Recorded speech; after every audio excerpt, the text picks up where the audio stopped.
All right. Hello, everyone, and welcome to our webinar today. I'm not sure what number this is. I know people are still entering. I can see the number rising. So, we're just going to say welcome right now. And I'm here with Hannah Tonsor, who, if you all haven't met her, she's our newest member of Kohler Books.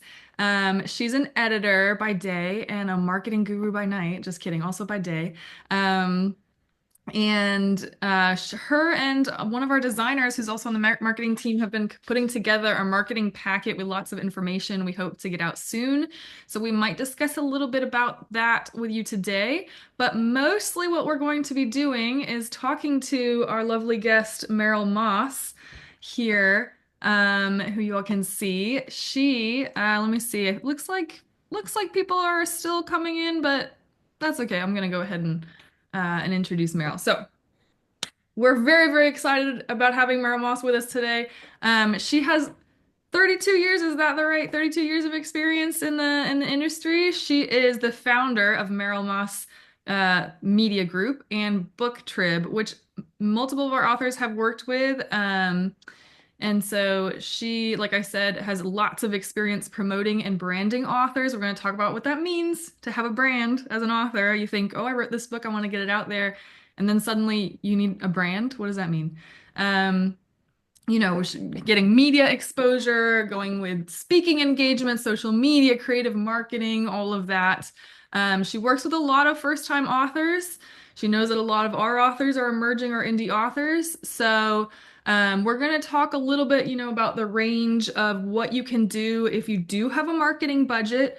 Where do you get started? What she can offer. And then maybe if you want to DIY, what are those absolute action items that you just absolutely have to hit on your own? So I've been talking a lot already. Welcome, Meryl. Thank you for Thank agreeing to you. be here. Thank you for having me. I'm happy to be here. Been looking Yeah, forward to this. yeah, Us us too.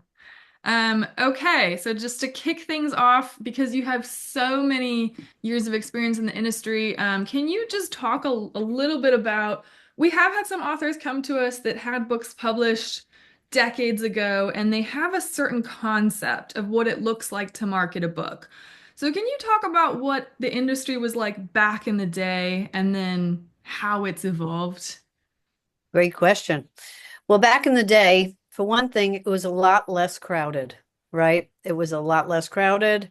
There were far fewer books. I mean, today there are about 4 million books that come out every year, combined with, indie, self, and small and traditional publishers. So the competition is fierce. I mean, it used to be that when we worked with authors, we could actually do this. Hello. And jump on a call and actually get somebody from the press on the phone.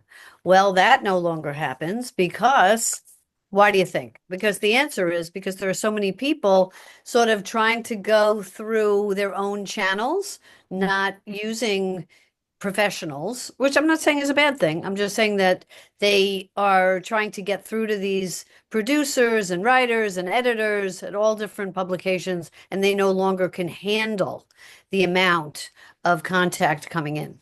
So that's one of the big things that has changed quite a bit. I mean, there are a few people you can get from time to time, but you have to be able to really sell something with words, not with your enthusiasm, which you used to be able to do on the telephone. And now pitching has become much more email driven. So in addition to email, you have to do many other things to break through. And I think that's part of our big conversation is breaking through. And how do you do that?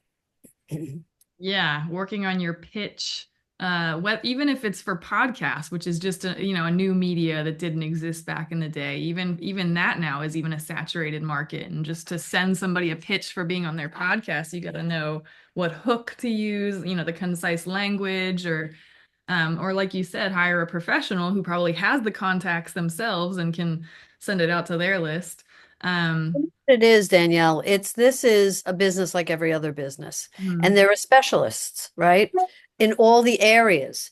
So what happens with authors is because publishing is such a beautiful business that anybody, if you really want to write something, you can do it and you can write it. And so there's no barrier to entry for that part of, of the experience. You can write the book, right? You could get it edited, which you should do. Get it edited, work on it, make it the best book it could possibly be. Pick your publisher or self-publish or some combination. And then when you want to promote it, you have to realize you're stepping into a very sophisticated business that takes time and energy to understand. And I think what I talk about a lot, and I would love to answer questions from people if at the when you say that's the right time, is understanding that you're walking into a very sophisticated business, and Googling it is not necessarily going to tell you how to go about it, how to go about branding, how to write a marketing plan, how to think about who is the best audience for your book, and not just everyone, right? That's not the right answer No. when you're thinking about marketing your book. But a lot of people say that, and I understand why they say that, you Right. know. But really drilling down and being very specific as to who will really like this book Mm. and thinking about that and working with somebody you trust or a professional to really come up with targeting the right audience. And one of the other things I like to mention is local, local, local. We Mm. can talk more about that if you think that's important, which I do. We're definitely going to talk about that. I forgot to mention, good point. Anybody's welcome to drop their questions in the Q&A down below. There's a little icon for that. And we will be looking at that. And if we see a question that's like relevant to our current conversation, we're going to weave it in. Otherwise, we're going to get to the questions at the end.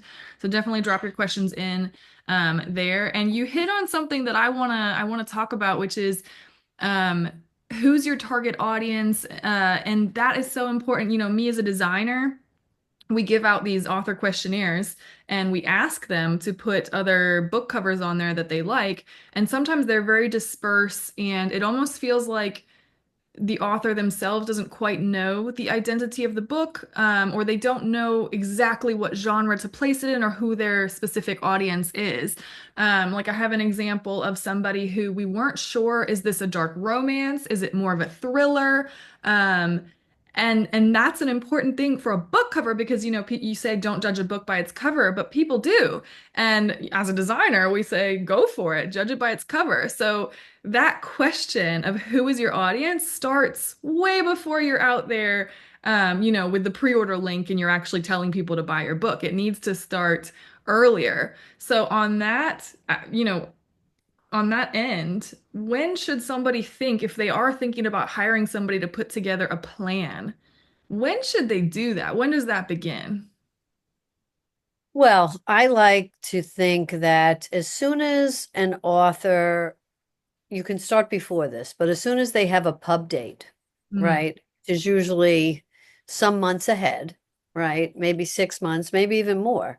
They have a pub date, should start thinking about how am I going to market this book? Because when they're still in the writing phase, they're kind of caught up in making the best book they can. So once that's settled and they know what they're doing to publish, then start thinking about your marketing plan. Having said that, I will also say, like in book publishing, there's gray areas everywhere you go and gotchas everywhere you go. And so that's something that you sort of have to be aware of. It's either this or that or both, and this is why. There's always those conversations. But to start your two things, mm, start your social media as early as you can, building up followers that you think would be the reader of your book. Now, mm, that means there are other books that are comparable, let's say. What books are comparable to your book? Now, your book may be totally different, but if you had to make some comparison, it's kind of like this, or it's kind of like that. Think in those terms, in terms of finding your audience, and look at those authors and see where they've been and who they've been targeting. Follow them on social media. See what Yeah. they're doing, like what they're doing on social media, make friends. Social media is all about making friends. It's not about saying me, me, me. It's about you, you, you. It's about what can I do for you, Yeah. right? Which is what it's like at a dinner party, Mhm. right? If you're at a dinner party and you're just talking about yourself, people are going to be walking away. If you're at a dinner party and you're asking questions and you're having dialogue and you're curious and you're interested, that gets conversation started. That's what happens online, right? Mhm. Which is why your profile name should be your name, Mhm. not your book name. Yeah. Because you don't walk in and say, "Hi, my name is Intermezzo," right? You say, "My name is Sally Rooney." Right. And that's a simple thing, but sometimes I see that. I Mhm. see Yeah. that quite a bit. And I don't, like this is a new world for all the authors out there who are first timers. This is a brand new world.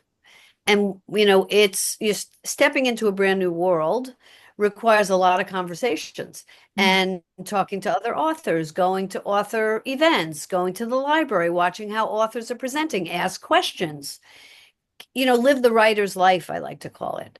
Mhm. And that's a lovely thing to be doing with your new career. Mhm. Yeah, yeah, absolutely. We talk about this a lot with authors actually, in terms of branding, sometimes authors think, they only have to talk about their book. They only share about their book. And what I usually tell them is, no, you really should be selling yourself as a face, as a person, as a writer. Can you talk a little bit about branding and how authors online can sort of build their brand in a more holistic approach as a person, not just about their book? You're absolutely right there, Hannah. You have to be talking about yourself or showing yourself in a way that's interesting. That doesn't mean what am I having for breakfast?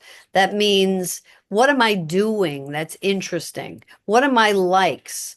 When we do social media for our clients, we send them a questionnaire. We call it the persona discovery questionnaire, where they answer questions about their likes, their dislikes, their colors that they love, the books that they love, the music they love, the food they love, what writers do they like? What are they, are they a nature person and a city person? Do they love to ride horses? Who's their protagonist? What does the protagonist do? Does that protagonist have anything to do with who they are? Very often it does on a first book, right? And how do you compare those things? Why did you, compare and contrast? Why did you you make your protagonist for some reason horses are coming up, an equestrian, right? People love equestrian love stories, right? Why? And maybe because you, the author, have been riding horses your whole life and you love horses and you've, seen people fall in love at the barn or all the things that go along that make that such a rich experience. You want to bring that world, you want to create that world, that storytelling on social, right? Especially Instagram, which is so visual, right? How do you kind of make it your world building, kind of how did your world get to be in your book, and tell that story. That's an Yeah. interesting way to think about it. Like you are a character and people want to know about you and your world as well. I've never thought about it like that. Yeah. Especially if your protagonist is based somewhat loosely on things you've done, Hmm. right? That's how you know so much about it, right? I mean, if you're going to be authentic and you're going to be a believable writer, you really need to know that world. So you have the right lingo for things, right? Yeah. Oftentimes, people, when they're writing about, a subject like wine or something, they often interview an onophile, right? Somebody who really knows a lot about it so that they get it right. I mean, there's a lot of research that can go into world building. We worked with Steve Berry, a New York Times bestselling author, for, I don't know, about 13 years. And he traveled because he did historic thrillers. He traveled to the places that he wrote about. He would get sometimes 300 books on the locale and the history behind his story so that he could really tell it well, you know? So, and if you're doing that for your book, then you're going to take photos of where you are And that's custom made for social media, right? And maybe you would want to do interviews with experts, right? I'm interviewing so and so from the so and so museum because we're talking today about Italy, in the third century, and then have a conversation with that person and be able to extract that video and put that on your Instagram. Mhm. Right? I mean, video, obviously, very big, very important component. And I think it's hard sometimes for authors to know to do all these things or to be able to do all these things Right. themselves, right? Mhm. Those are some of the things we do to help people. Mhm. But in a DIY situation, you can do it. You just have to have kind of the ideas to be able to go and get, and get these interviews, collect this content, take the pictures. Like that's all kind of something you lay out as a marketing plan. Like, how am I going to market myself on social media, which is a terrific vehicle. Yeah. And sometimes, yeah, go Oh, ahead. sorry. I was gonna say on that end, Hannah and Suzanne, who's here but faceless, have been doing, some looking at some insights into what gets more engagement on Instagram in particular. So Hannah, can you, because Meryl, you talked about posting videos and how much that is worth. So Hannah, can you just talk about what we've seen has more success on social media? Yeah, absolutely. I mean, Reels are huge. Meta, which is the parent company of Facebook and Instagram, they want to be TikTok. Everybody wants to be TikTok now. And so everything is short, it's concise, and it's in video format. And so we are finding that when we post reels, which are short videos, those are getting more engagement, especially because Instagram actually prioritizes them in their algorithm and they push them out to more people. So they reach more people who aren't following you already, help you gain followers, help you gain more traction, help you, expose yourself to new people. And they can be intimidating for authors, I feel like. They kind of get nervous and freak out when we talk about videos. But videos don't just have to be you on camera. And a great place to go, and Suzanne and I do this all the time, to get inspiration is we'll actually just go to hashtag Bookstagram or something like it. Bookstagram is just, it means book Instagram. It's where people post about books on that platform. But there are so many creators making really cool videos and content every single day, and it's really not hard to go find that and just mimic it. You don't have to be so original. You don't have to come up with new ideas every single day. People are putting them out there for us, and it's really easy to go and find that content and try to make it your own, and figure out what's trending. So that's something we do, and I always recommend that to authors. If you don't know where to start posting some reels, go to Bookstagram and get some inspiration. I don't know Well, if you ever. like Meryl said, if you've taken a trip and that was part of your research for your book, take a still video of the beach. You know how much people love watching the water at the beach and then throw some text over it. Like the simplest thing can just catch somebody's attention sometimes. So yeah, that's a great idea. Yeah, inspiration is great. I think, writers live a solitary life generally. So to come out and do these things is not the easiest. It's a step by step. I really feel for the author life because writing a book is hard work.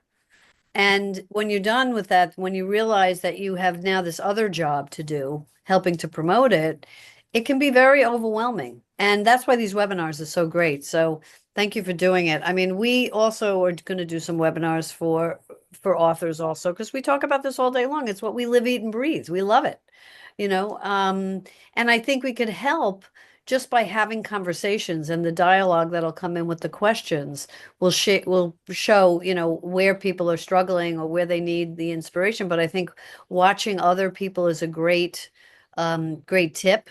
And then I'm very interested in YouTube. Mhm. And I'm stepping into YouTube where we do a lot of videos that we edit for Reels and we edit, for Insta and everything else. But long format can be very helpful as well. So if you're going to do a video already, you're going to get mileage out of it. You have the longer format for YouTube. You're going to build your YouTube channel, which, you can see how that builds. by your followers, same as the other platform. Then you can use it on Instagram, Facebook as well, and maybe even Pinterest if not for the videos, but for if you have beautiful stills, you might want to go to Pinterest. But I think that w YouTube just had its 20th anniversary, Hmm. It's and actually one of the best content marketplaces, I guess, for it, creators. it Like, it's the yeah, one. It's the yeah, one. It is been the around one. the longest. Yeah. So we've kind of, I don't know, I'm looking at it with fresh eyes, I Mm. think. And I want to do more on video. We've on BookTrib, we have about almost 1,000 videos, I think, that we've done through the years. Mm. We used to do 15 minutes of fame with, we used to do an author conversation. We've done it so many different ways. We even have videos with Anne Rice on our platform for when I was at Thriller Fest. I know and I bring it out. I try to remember to bring those interviews out around the spooky time Yeah. of year. So, but there's a tremendous amount of content, and I think that's what we're all stepping into is being able to make creative content. And it doesn't have to be necessarily fancy, but it should be authentic, Someone right? asked how long is a good long format video? Because on Hannah, what's a good let's first talk about Instagram. How long? I mean, people have got short attention spans on social media. So what's a good first like reel? Well, people say different things. It kind of goes back and forth from day to day what they say the Instagram algorithm prefers. A good tip and trick is the Instagram algorithm likes when people watch your video more than once. So to keep it simple for yourself, you can make a really short video, 3 to 5 seconds, that's automatically going to play again because they're still reading the caption or still trying to, process the information. And that can be very helpful. And it'll push your content out to more people, but there's always caveats to that. And I think that's what Meryl is talking about. People do want to get to know you more, and that can be hard to do in short form content. So I don't think there's anything wrong with trying to find the balance, especially because you were just talking about this, Meryl, like the pendulum always swings. We swung to short form content for a while, and people are starting to swing back a little bit. So, I don't think you can go wrong. Do some short form, do some long form, find the balance, and you'll figure out what works best for your platform too, doing that. And Testing, Meryl, testing, testing. I think it's about the testing. yeah. Right. And that's okay. It doesn't have to be perfect. You start to see what works. And then that'll work for a while and then it won't, right? So you have to just be creative about it and just kind of let go a little bit. Mhm. Get comfortable, which is not easy. I say let go and it's like I'm saying, but that's not easy. And I know it's not easy. Yeah. And maybe do it with a friend or ask somebody to ask you some questions so you can be prompted, right? That helps too. Do Um, you? to answer Oh, the question, I'm not sure if there's a good, like, how long is a good long format. I mean, music videos are 3 to 4 minutes. I think even that is so much quote unquote longer than Instagram. And perhaps if you're really given good answers to questions, like, you're having an interview or something, maybe that's all you need. But again, 15 minutes, if, I think the answer could be so many different things. So I don't know, Meryl, if you have a different feel on that for long form. I think it depends on what you're talking about, Yeah. right? And how interested you are as the interviewer, right? And who are you interviewing? And what are we discussing? Right? I mean, if it's something like this, where there are a few people talking, it's going to be half an hour or so. And you might do an interview that's a half an hour, and it would be great if you can keep it lively, Yeah. right? There are no rules. I mean, that's the thing. This is the land of no rules. It used to be when we would try to get content in the New York Times, and we did, you'd want to get print first, right? You'd go when you were pitching a story, you'd want to go for print. Now it's all digital first. Mm. Digital first. It's not print. Yeah. And yet we have these, I pulled these from magazines just because I thought it was interesting. This is from Vanity Fair, Mm. right? These are the books that are being covered in Vanity Fair in May. There are 6 of them. Okay. The Ocean Vuong, of course, that's actually been covered quite a bit. And the others. I don't know. I haven't heard of these others because there are so many, right? It used to be there would be many that you would see over and over again. I think that's still the case. Um, but I thought this was interesting that I held it. I know we're skipping around a little to publicity. I hope that's okay. That's all good. Um, this one is from First for Women, which is kind of a magazine you pick up at the grocery store, and Mhm. they have lots of content about recipes and stuff for lifestyle and women and wine and food and but I thought this was so interesting that this Sally Rooney book, they brought it back because Mhm. this came out like a year ago. Yeah, yeah. Yes, but isn't that interesting that it's like these are the books we're loving right now. So somebody is reading Sally Rooney's book, even though it's not brand new. That's Mhm. fascinating. I thought that was fascinating. Yeah, and the landscape has changed so much in terms of digital versus, traditional media. And I think sometimes authors get a little bit stuck in, 10 years ago when we were still leaning into print, newspapers and magazines and, those news on the television, like those traditional forms of media. And now we've pivoted so much. There's media everywhere. It's online. There's people, in Virginia who are creating media from their own homes. So do you have any advice for authors about how to go after those forms of media? Maybe, going after smaller publications, smaller blogs. Those can be really helpful, but often authors don't really know how to start and where to start. That's a great question. I think we're now a shard world. We're in shards, right? It's not one or the other, it's many shards. It's like some people, it used to be everybody watched the Today Show and that would really move a book. Now it's different, right? A lot of people don't even know what is on the Today Show, right? So we go back to niche, right? How do we get to our niche? And that is great. Before the internet, that was harder to find your niches. But now with the internet, you can find the people interested in a particular thing. If it's fly fishing, there's a niche for that. There are fly fishing clubs. There are fly fishing meetups. There are, and some of these things are online, some of them are offline. So it's both, right? If your protagonist is a chef, we all know that Instagram, there's tons of fabulous food. I mean, how many people cook for recipes from Instagram? I do. Love, love, love, right? And then, so if your protagonist is a chef, you have a lot of places to go. So looking for influencers and starting small, right? So if you just start an Instagram, you're not going to reach out to an influencer with 7 million followers, but you go a little bit more, within reach.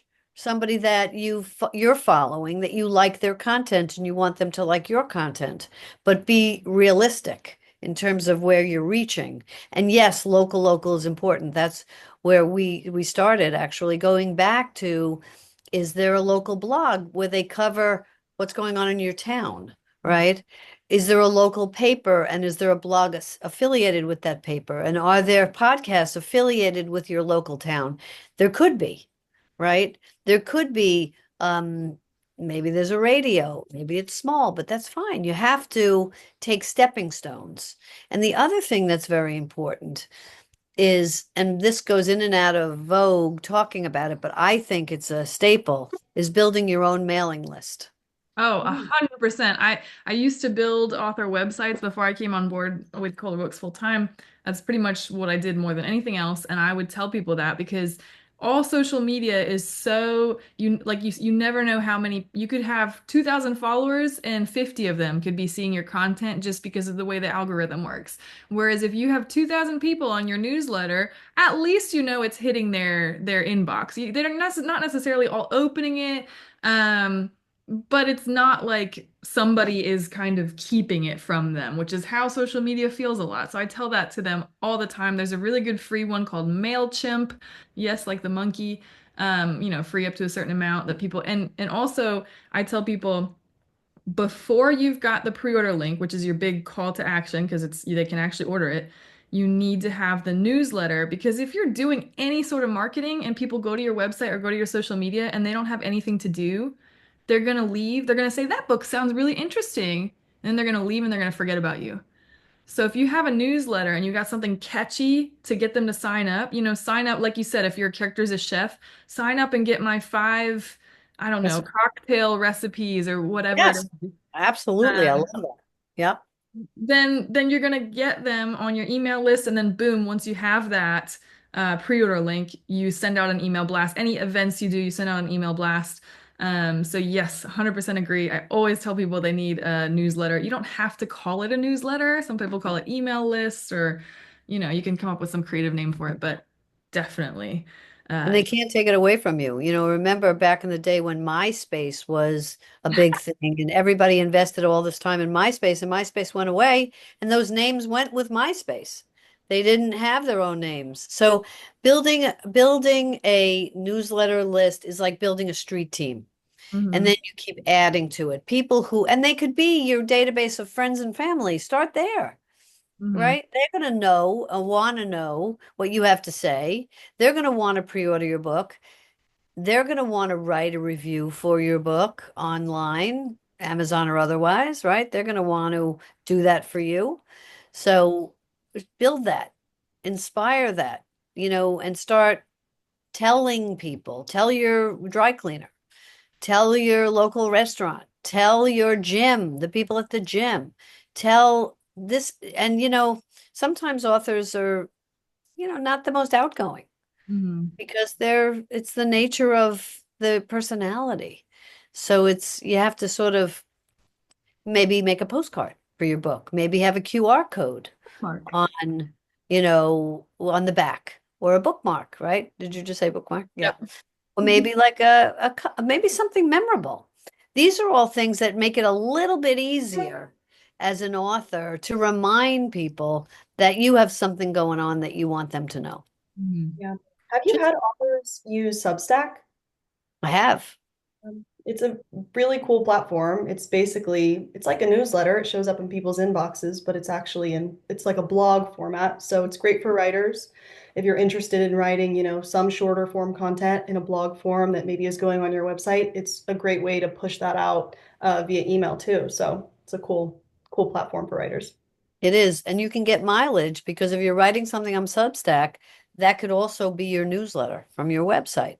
And the other thing to put on your newsletter as we wrap that part up is if you're making content on social, tie it back. Use some of that content in your newsletter, right? Because you're spending time on it and it's hard you want to make it great. You want to be able to use it someplace else. Oh yeah, I do that with the bookshelf, the Kohler bookshelf. You'll find your social media content on it. So good idea. Yeah. Meryl, you touched on reviews. How important are reviews on both ends? One, like you said, from friends, colleagues, just on Amazon or Goodreads. And on the other side, from Kirkus, and I know that BookTrib also has a review service. So why are reviews important? I think reviews are important because it's like your first stake in the ground. Mhm. Somebody saying something, a third party reading your book and commenting on your book. Okay. Now on BookTrib, we do have a review service. We don't review books we can't say something nice about. So we're not going to be critical. If we can't, then we will say that we can't, and that this is the reason why. The book needs editing, the book has typos, whatever it is. And we want to be very honest and polite about it. But Mhm. like a Kirkus review, they will say things that are And we've not had authors that have told us I basically can't use this review because they're right. not they're not so nice. Yeah. But they tell you that up front. They Mhm. tell you that, if you don't want us to post it, we won't. Mhm. I do go the other way. I say we won't do it if, we don't want people to spend the money if they're not going to be able to use it too. So that's our thinking. We don't want to say anything. If we can't say something nice that we like it, then we're not going to post it. Mhm. But I do think reviews are important. You can put them on Amazon. You can use it in your newsletter. You can use it on your website. You can take a blurb from it, a little excerpt, and put it on the back of your book as a blurb. It has all these uses, right? You can send it out. You can point people on BookTrib. The reviews last forever, so you'll always have a link there. It's good for SEO, Mhm. right? To link back to your website.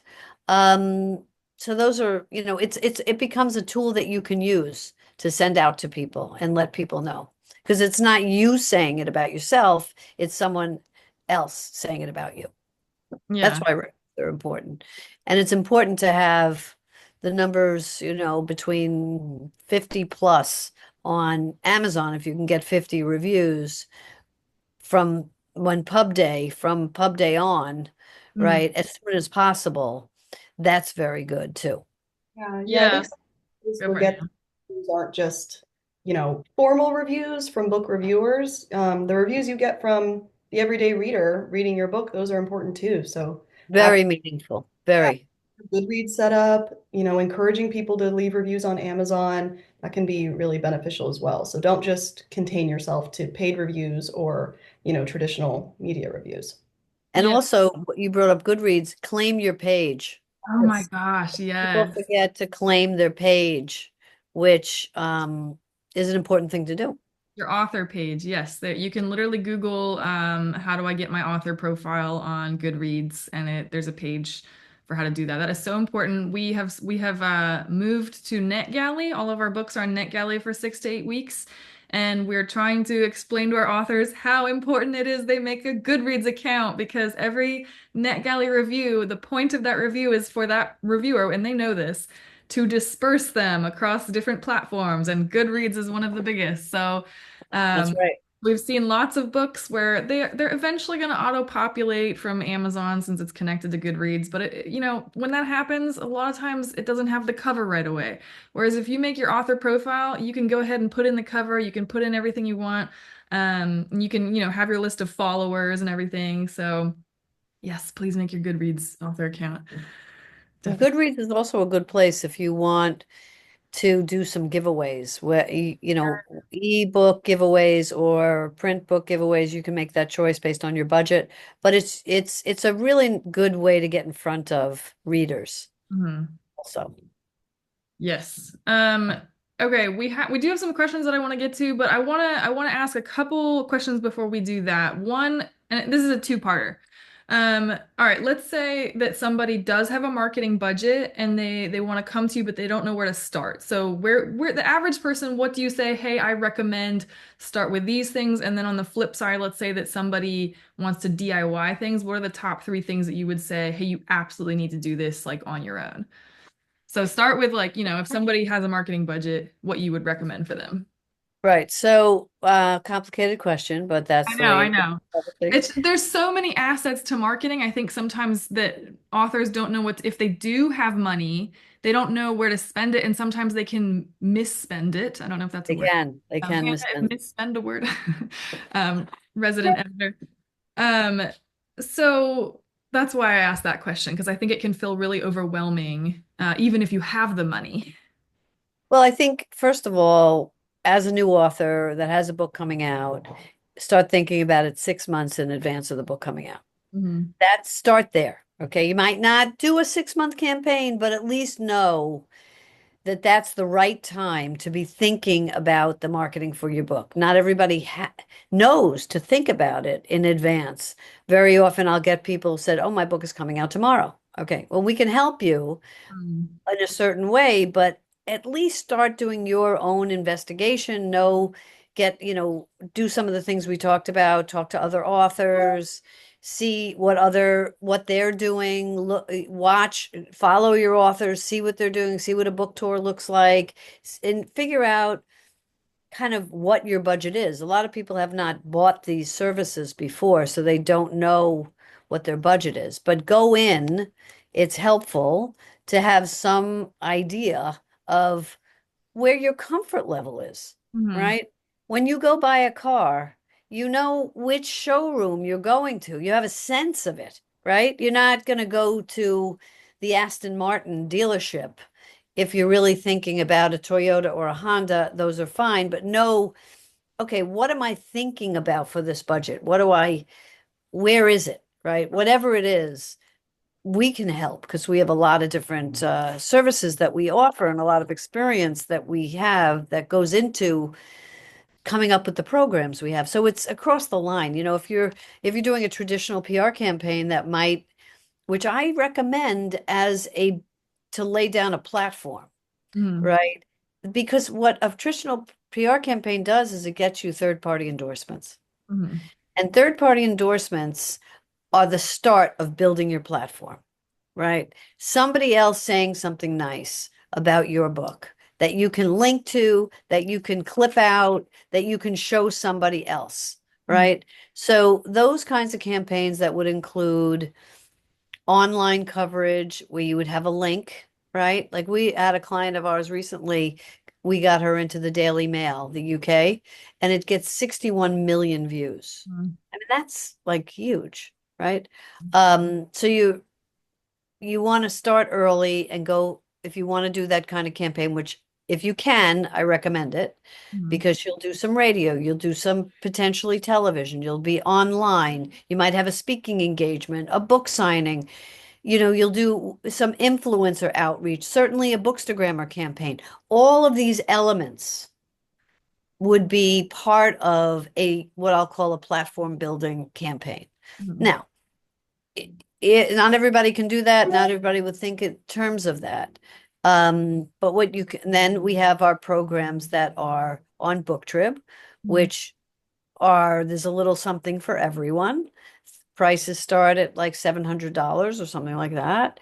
And you can get started and do what you can that is within your budget. We always want people to be within their budget Mm-hmm. because it's a long road being an author and it takes a lot to sell books. So the author has to really be part of that, but it's a collaboration, Mm-hmm. right? By bringing in their local people, tying in however the whatever the book topic is, trying to tie in niche interests there. Am I answering the question? Am I Yes, going? perfect. Am Yeah. I okay? Because there's a lot to do. And Yeah. then starting your social media and then building your newsletter list and having the website. It doesn't have to be fancy. It Mhm. just has to be professional, Okay. right? Yeah.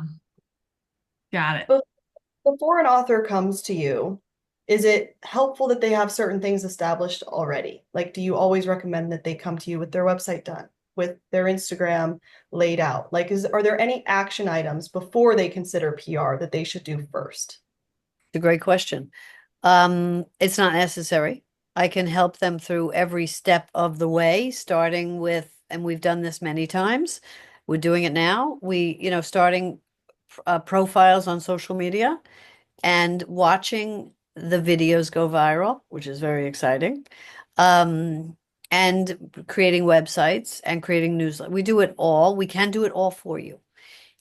If I suggest talking to a professional before you even get started Mhm. because you don't want to do it incorrectly. Mhm. Sometimes people have done things because they didn't know, and you kind of have to undo. You don't want to have to undo. It's Yeah. time consuming. So talk to a professional, talk to other authors, watch what other people are doing. You'd be surprised, or maybe that a lot of new authors, they don't even think to look at other authors. It's such a great education to go and, see what other people are doing. I mean, you mentioned that early on, Hannah, about Instagram. See what other people are doing. Get a Agreed. sense of it. Get some, kind of get some foundational knowledge just from what other people are doing so that have a sense of which way you'd like to go forward. Yeah. Yeah, it's okay to be a mimic a little, you know. Online content is not copyrighted. You can pick and choose. You can, use what other people are using. I'm not saying go steal other people's content. That's not what I mean. No, But inspiration, For sure. inspiration. Yeah. It has to be you anyway. You're the thumbprint, Mm. right? It's going to be you. It's not going to be exactly somebody else's either. Um, and we didn't talk about book talk. You want to talk about that? Oh, please. sure. I think some of our authors seem to be terrified of TikTok, which I understand because there's still a concept that it's the dancing platform. So let's talk about Book Talk because I think for those that don't know about Book Talk, it would be enlightening. Yeah. The thing about any kind of TikTok and any kind of social video content is to have it be entertaining. Mhm. You have to make a really good video. Mhm. And, you know, that's not easy to do. right? I mean, we've done that for people, even short videos that are just fun and creative, but it's like acting. I mean, it's not for everyone. And so I wouldn't put the pressure on, oh, I have to be. Authors, it's hard enough already. I'm just saying it's difficult. And you want to make the best that you can. Book Talk is obviously a subset of people who love books on TikTok. Mhm. So if you can get something to go viral because there are all these people who love books because you've used the hashtag, that would be fantastic. I mean, we've had videos go viral and it's exciting to watch, and if it catches on. And I'll Yeah. say there's two sides of book talk. One is people who aren't authors, but all they do is talk about books and they will Yeah. recommend books all day long, and you want to get on that side of book talk. The other side is you as an author having an account, in which case, not every video has to be about your book. The author Abby Jimenez, who's like a number one multi-time New York bestselling author, her most viral videos are about her dogs. And she's hilarious. Like she's just the funny. Like I started following her, not realizing who she was. And then she posted a video about her books, and I went, she's that author? And and that's how she started getting followers. And I've seen other comments like, you're that person. So not everything has to be focused about your book. If just be a personality, be entertaining. Content is content, and every once in a while, remind people you've got a book out there. So. That's Yeah. exactly right. Exactly right. That's why, we're trying to figure out what interests you as a writer. What are the themes that you can pull out in your book, but not about your book, but Mhm. sort of from the book or from your life that is just entertaining, Dogs go a long way. Yeah, yes, they I do. have one. I have one right here. Lucy. Lucy. Okay, I want to jump to some questions before we run out of time. One of our authors, Lori Pappas, is asking about, I don't know, do you have statistics on the number of impressions on Instagram to convert to sale? That's kind of an impossible question. If you do an ad on Facebook or Meta in general, you can see clicks. Hannah, I don't think you can see clicks on, no, because uh, I don't know if impressions def necessarily there's this magic number of how many views convert to sales The on more the better. Yeah. yeah, always. But Um, it's important to keep in mind, like an impression, maybe it doesn't convert to a sale, but it takes a reader to your page and now they recognize your name. Maybe they follow you, maybe they like something. It's always helping your algorithm. So impressions are great, but I I don't know I off the think top. I heard a number, and this, I don't know how true this is, but I think I heard a number that said somebody has to see your book 7 times before they buy it. You just got to get it in their head over and over and over again before they think, oh yeah, I remember that. Maybe I should buy that. So yeah, the more impressions, the better. The second part of her question was she said she's on a lot of podcasts. So content and exposure is happening. In addition to repurposing the content and reels and posts, what else can I do to generate more sales? Again, kind of a tough question. Is there anything else she can be doing with, she's on podcasts besides just clipping it for social media? Is there anything else she can be doing with that content? What about the local we talked about? Hmm. Does she have a newsletter? Is she posting it on her website? Is she using everything on social? Hmm. Um, is she going for the niche audiences? Um, is she going to is she talking to potential readers? How Hmm. is she getting to potential readers? Hmm. I mean, there's more of a conversation, Yeah. I think. And what's the book about? It's a, well, yeah, but big question, Lori. But there's a little bit of an answer for you. All right, let's see. Hannah, do you see any that you want to, or Suzanne, you're there. Suzanne, it looks like Suzanne has been typing answers, by the way. Anybody is welcome to go to the Q&A. There's an answered section. You can see any of the answers that she's um, already done. Okay, Bob Gant says, an earlier Kohler author Zoom, several authors indicated that bookstore visits were not very productive. What's your opinion? I think that your local bookstore is important to you. If you're a reader, then you probably visit your local bookstore. And that's important to get to know them locally, right? To have them be able to mention your book to a reader, right? Because you came in to talk about your book. Mhm. So bookstores are another vehicle. Is it, if you're a new author and you're going to go on a book tour, the book tour should be done very creatively so that we can get people to attend. Mhm. Bookstores don't do a lot of, they don't do their marketing that well. So you Mhm. kind of have to bring the audience. Mhm. And everybody should do a bookstore event when they have their first book to experience the bookstore event and sign books. Maybe you could pair yourself, or they could pair you with another author that Oh, helps bring in more people. But I'm not saying that you should go, up and down the coast, scheduling book events, because you could go up and down introducing yourself, mhm. but know that bookstores are not bringing the people. So Mm. I think maybe that's where he's coming from. Yeah, we have an author, Diane Braley, who was in one of our webinars, and she talked about how bookstore visits, she does a lot of them, and her book is in a lot of stores in her local area.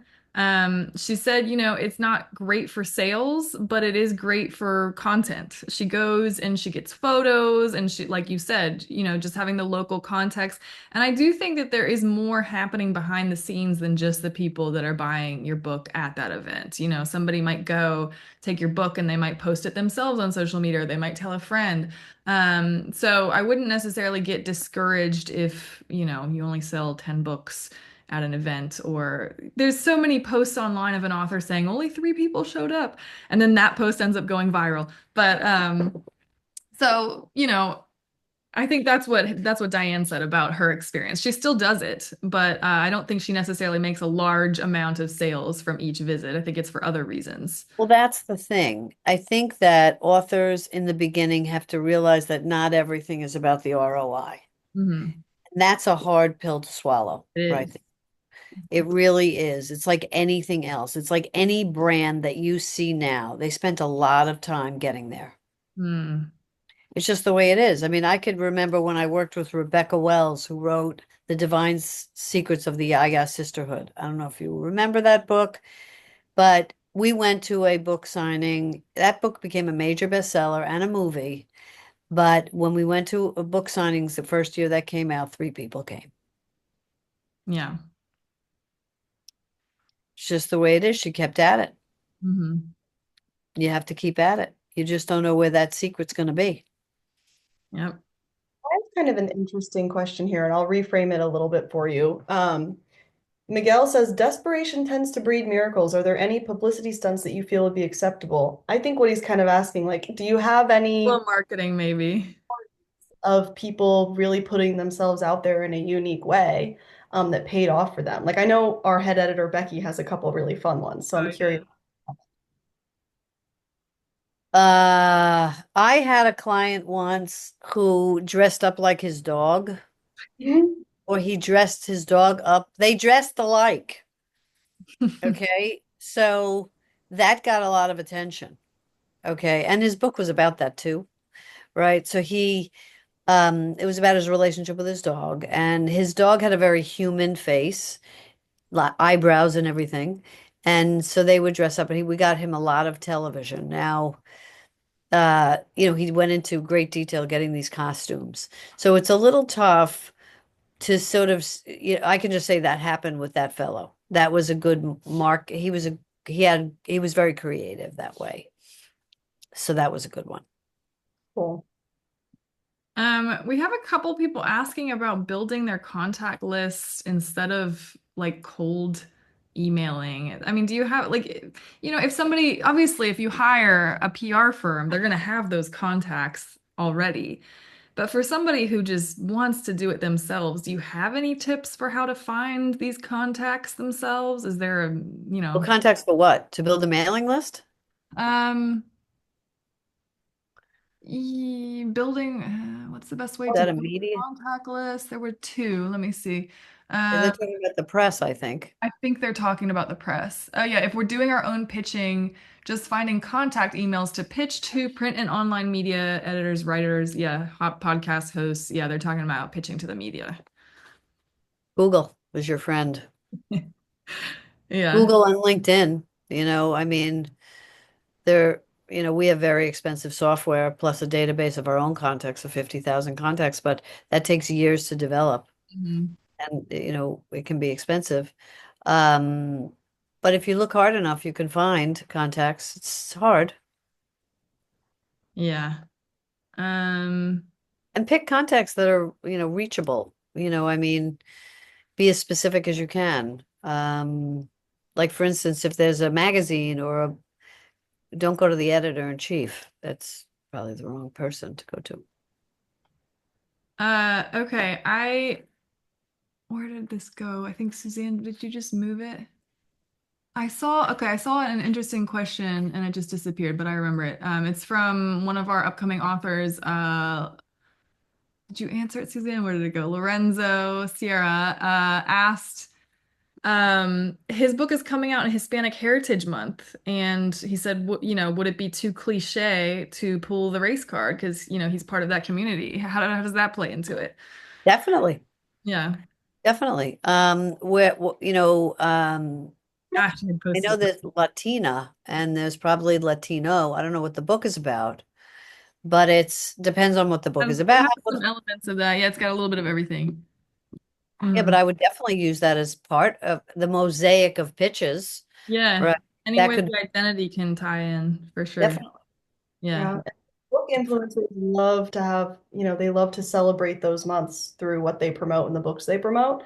So absolutely look for that when you're trying to maybe send your book to some people who have a little bit of a following. If they're interested in that type of book, if they're putting together a collection for their readers to look at for Hispanic Heritage Month, like definitely reach out about that. That would be a selling point for sure. Tie-ins are great. Anything you can tie into. Yeah. Okay. Letitia Tish Hart, one of our authors, how long should an author realistically work at keeping the momentum going? Is 2 years, 3 years, or longer reasonable? I like to say that you can promote your book for a year, Mhm. right? And then you can promote yourself as an author Mhm. endlessly, Interesting. right? You're going to talk about other things other than your book, but a solid year of getting the book out to as many places as possible. And it doesn't mean it has to stop. I mean, if somebody from all the outreach and all the muscle, may call you 2 years later and say, I had this in my file. I wasn't ready. Now I am. Mhm. Right. That's great. I mean, why not? But you can put Um, in a solid year. yeah. All right. Hannah, do you have any last questions? Because we got to wrap up here. I think this was a great, Yeah, really, really informative webinar. absolutely. So thank you for your time. And once again, everybody can find Meryl at BookTrib or Meryl Mass Media. And I forgot to mention this. We're going to email everybody that was here a link for 10% off. I think that's at BookTrib, right? That is right. So if you're Program. interested in using any of her services at BookTrib, we're going to email everyone a link for that discount code. So thank you for coming and hope to give back a little bit with that. And Meryl, we can't thank you enough. This was so helpful to everyone. You're our first non-author on one of these webinars. So Oh, thank you so much for having me. I really appreciate it. And I'm happy to, talk about our programs, what to do, some of our thoughts with any of your authors. Be happy to do that. yep. So Anybody have everybody be on the questions? lookout for that email so you can check it out more. And all right, thanks once again. Thank you so much. Thanks for having me. Yep. All right, bye. Bye.